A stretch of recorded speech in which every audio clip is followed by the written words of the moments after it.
ஆண்டவரும் இரட்சகருமாகிய இயேசு கிறிஸ்துவின் நாமத்தினாலே உங்களை வாழ்த்துறேன். இன்றைக்கு மத்தேயு 5ஆம் அதிகாரம் 46ஆம் வசனத்தை வாசிக்கிறோம்.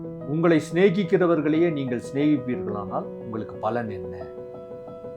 சிநேகம், அன்பு, இந்த வார்த்தையை வேதாகம மொழியான கிரேக்க மொழியில பல அர்த்தங்களோடு கூட பல சொற்களோடு கூட குறிப்பிடப்பட்டிருக்கிறது.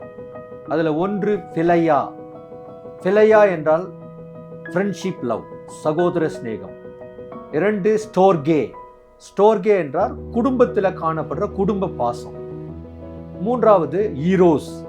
ஈரோஸ் என்று சொன்னால் ஆண் பெண் இடையே அல்லது கணவன் மனைவி இடையே ஏற்படுகிற வசீகரத்தின் மூலமாக ஏற்படுகிற ஒரு விதமான அன்பு.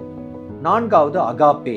அகாப்பே என்றால் பிறர் நலன் சார்ந்த ஒரு அன்பு. இதைத்தான் தேவ சிநேகம், தேவன் காட்டின அன்பு என்று சொல்லி நாம பார்க்கலாம்.